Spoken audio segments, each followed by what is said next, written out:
Hello and welcome back to my channel. आज हम करने वाले हैं एमएल अग्रवाल बुक चल रही है हमारी ICSE board class 9 chapter 16 exercise 16.1 का क्वेश्चन नंबर 9। तो हमें क्या दे रखा है क्वेश्चन में, एक ट्राइंगुलर पार्क दे रखा है। ओके, हम यहाँ पर एक पार्क ड्रॉ कर लेते हैं।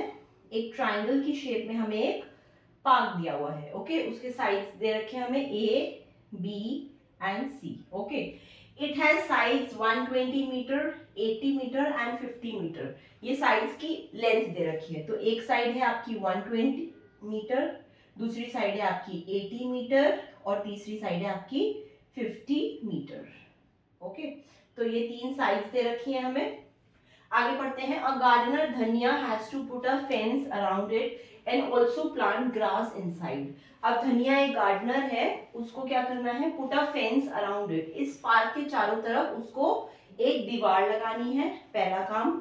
दूसरा काम उसको क्या करना है, उसके अंदर घास लगानी है। ओके, तो ये जब दो काम करेंगे तो हमें पहले तो ये चीज देखनी है कि ये काम होते कहाँ है। अगर आपको एक कोई पार्क दे रखा होता है, आपको इसके चारों तरफ दीवार लगानी है, तो ऑब्वियसली बात है दीवार बीच में तो लगाएंगे नहीं, आप चारों तरफ लगाएंगे बाउंड्रीज पे। ओके, जो कि पहली चीज रखी है। फेंस का मतलब है दीवार, तो दीवार क्या है, आप चारों तरफ लगाएंगे। ऑलराइट, दूसरी चीज है ग्रास लगानी है, उसको पार्क के अंदर ग्रास लगानी है, तो घास जो लगाएगा वो पूरे में लगाएगा। ऑलराइट, तो इसका मतलब है दो चीजों की बात हो रही है यहाँ पर, एक तो पैरामीटर और एक एरिया। पैरामीटर होता है जो बाउंड्रीज होती है, वही पैरामीटर होता है, उसका एडिशन जो होता है वो आपका पैरामीटर होता है। और एरिया क्या होता है, जब हम पूरा का पूरा सरफेस कवर कर देते हैं।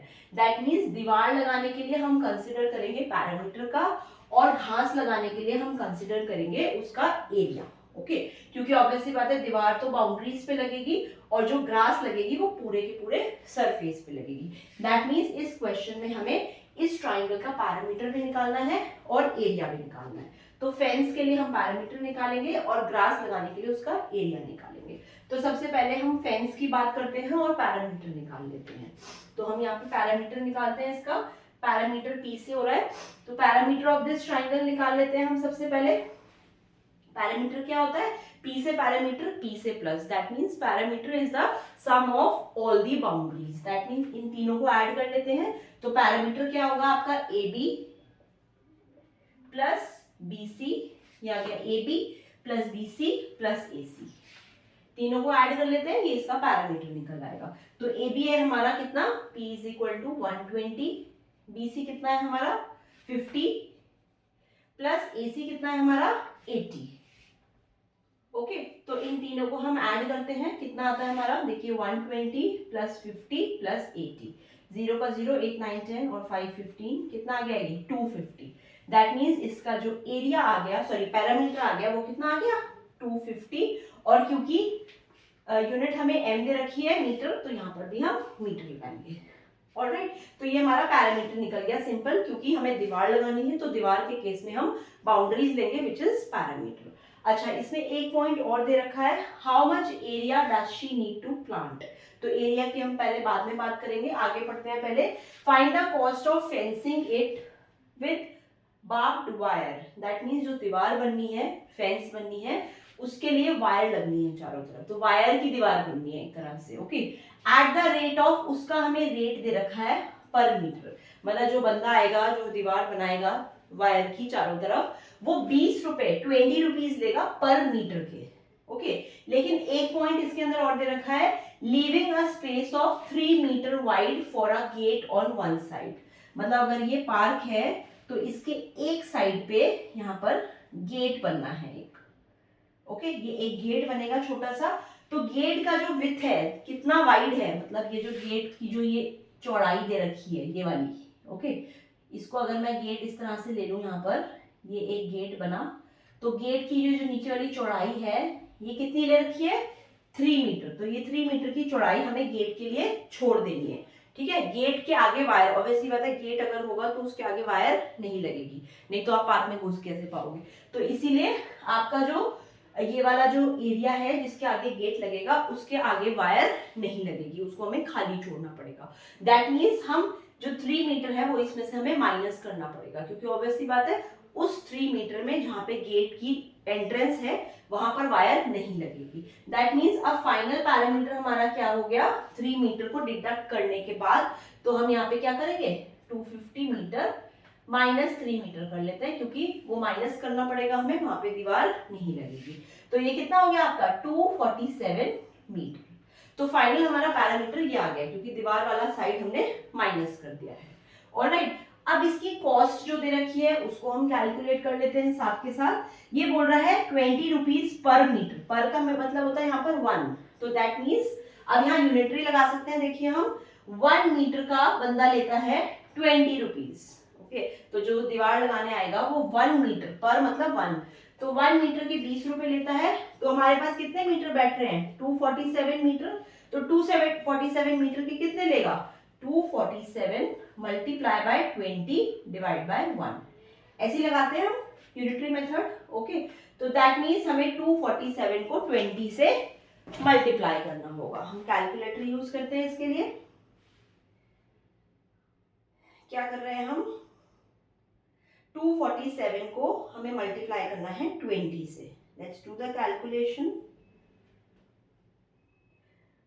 247 multiply by 20 which is equal to 4940, और ये किस में आएगा रुपीज में, क्योंकि ऊपर वाला भी रुपीज में दे रखा था तो ये भी रुपीज में आएगा। दैट मीन्स वो दीवार लगाने के लिए कितने रुपीज लेगा 4940, क्योंकि 1 मीटर के वो रुपीज दे रहा था 20, तो इतने मीटर के वो कितने रुपीज लेगा, सिंपल यूनिटरी मेथड लगा दिया हमने। ऑलराइट, तो this solve the first part of the question.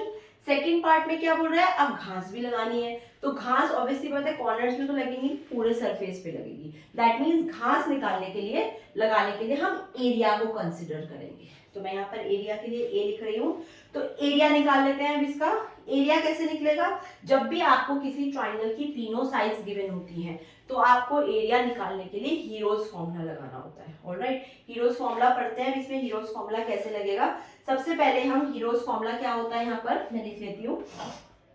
Heroes formula होगा हमारा अंडर रूट में, इसको नेक्स्ट लाइन से करते हैं हम, एरिया निकालने के लिए जब तीनों साइड्स गिवन होंगी so we will apply Heron's formula to find out the area. तो क्या होता है हीरोज फॉर्मूला, अंडर रूट में s multiply by s minus a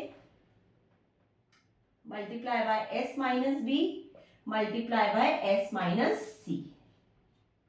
तो ये फॉर्मूला हम अप्लाई करेंगे इसका एरिया निकालने के लिए, जहां पर s की वैल्यू क्या होती है हमारी, s इज इक्वल टू होता है a plus B plus C divide by 2। अब ABC क्या है यहाँ पर, जो तीनों लेंथ है, जो तीनों साइड्स की लेंथ है वही हमारा ABC है। दैट मीन्स एक ट्राइंगल जिसकी तीनों साइड्स गिवन है वही तीनों साइड्स हम A, B और C ले रहे हैं। दैट मीन्स ये A होगा, ये B होगा और ये C होगा। तो S की वैल्यू कितनी हो जाएगी हमारी 120 प्लस 80 प्लस 50 डिवाइड बाय 2। हम S की वैल्यू कैलकुलेट कर लेते हैं। 120 प्लस 80 प्लस 50 ये होगा हमारा 250, और 250 को हम 2 से डिवाइड करेंगे तो ये आ जाएगा हमारा 125 S की वैल्यू। तो S की वैल्यू 125 आ गई, यहाँ पे पुट कर लेते हैं, सारी वैल्यूज हमें पता है। तो A इज इक्वल टू क्या हो जाएगा अंडर रूट में S कितना है 125 multiply by S minus A मतलब 125 माइनस A कितना है 120। ओके, मैं इसको यहाँ से रब कर देती हूँ। उसके बाद आएगा s minus B, s minus B कितना है हमारा, s हमारा निकल के आया 125 माइनस b हमारा कितना है 80, b मतलब दूसरी साइड। उसके बाद multiply by s minus C, s कितना है अगेन 125 माइनस c कितना है हमारा 50। ओके, अब a इज इक्वल टू क्या हो जाएगा 125 को एज इट इज रहने देते हैं अभी, 125 minus 120 is 5 multiply by 125 minus 80, 125 minus 80 is 45 multiply by 125 minus 50, 125 just a minute 125 minus कर रही हूँ मैं यहाँ पर 50, तो ये आ जाएगा 75। ओके, अब हमारा क्या आ गया अंदर, हमारा बच गया 125 5 75 और 45 ये बच गए। ऑलराइट, अब इसको हम खोल लेते हैं क्योंकि अंडर रूट में तो आंसर आएगा नहीं, एरिया का आंसर जो आ रहा है हमारा वो अंडर रूट में नहीं आएगा, अंडर रूट से हमें वैल्यूज बाहर निकालनी पड़ेंगी। और अंडर रूट से वैल्यू बाहर निकालने का यही तरीका है कि जो भी नंबर्स हैं उनको आप खोल दीजिए। जैसे कि 125 को मैं खोलती हूँ सबसे पहले, कैसे करूंगी, इसके फैक्टर्स निकालते हैं हम। 125 के फैक्टर्स निकालते हैं, क्या आएगा ये, 2 से काट, सबसे पहले इसको 2 से नहीं कटेगा, 5 से काटते हैं। 5 2 10, 5 5 25 और इस जगह 5 5 25, 5 1 5। दैट मीन्स 125 को हम लिख सकते हैं 5 इंटू 5 इंटू 5, और ये 5 का 5 आ गया आपका ये वाला। ओके, मल्टीप्लाई बाय 45 के फैक्टर्स निकाल लेते हैं आप, मतलब हमें सबको तोड़ना है सभी नंबर्स को।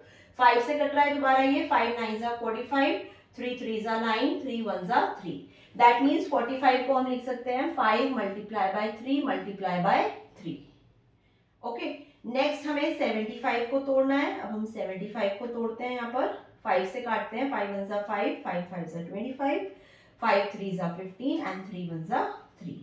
ओके, तो 75 को हम लिख सकते हैं 5 इंटू 5 इंटू 3, लिख लेते हैं। 75 को मैं लिख रही हूँ यहाँ पर 5 इंटू 5 इंटू 3।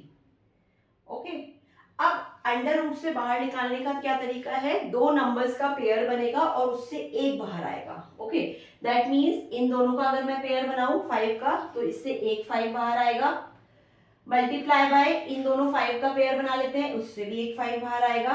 ये वाला 5 और ये वाले 5 का पेयर बना लेते हैं, उससे भी एक 5 बाहर आएगा। ये वाला 3 और ये वाले 3 का पेयर बना लेते हैं, उससे एक 3 बाहर आएगा। अच्छा, अंदर क्या बच गया, 5 और 3, इनका पेयर बनाने के लिए नहीं बचा, तो इनको हम अंदर ही रखेंगे। दैट मीन्स ये मल्टीप्लिकेशन में आएगा 5 3 15। उनका पेयर बाहर नहीं निकल रहा है तो उसको एज इट इज रखेंगे। ऑलराइट, अब ये क्या आ जाएगा, इसको मल्टीप्लाई कर लीजिए, 5 5 25, 25 5 125 और 125 मल्टीप्लाई बाय 3 आपका हो गया 3 5 15, 3 6 7, 3 3। ये आ गया आपका 375 under root 15, which is your answer. That means इसका एरिया क्या निकल के आया आपका, 375 अंडर रूट 15।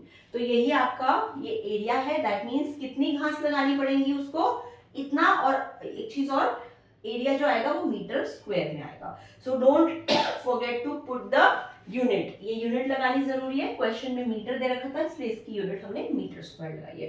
एरिया की यूनिट में हमेशा स्क्वायर लग जाता है, कोई भी यूनिट जो गिवन होती है उसके ऊपर। Alright, so I hope this helps. इस क्वेश्चन में हमें पैरामीटर भी निकालना था, एरिया भी निकालना था। डायरेक्टली नहीं दे रखा है कि पैरामीटर एरिया निकालो, वो बोल रहा है कि दीवार लगाओ, तो हमने सोच लिया कि हम पैरामीटर निकालेंगे। उसने बोला घास लगानी है, तो हमने सोच लिया कि हम एरिया निकालेंगे।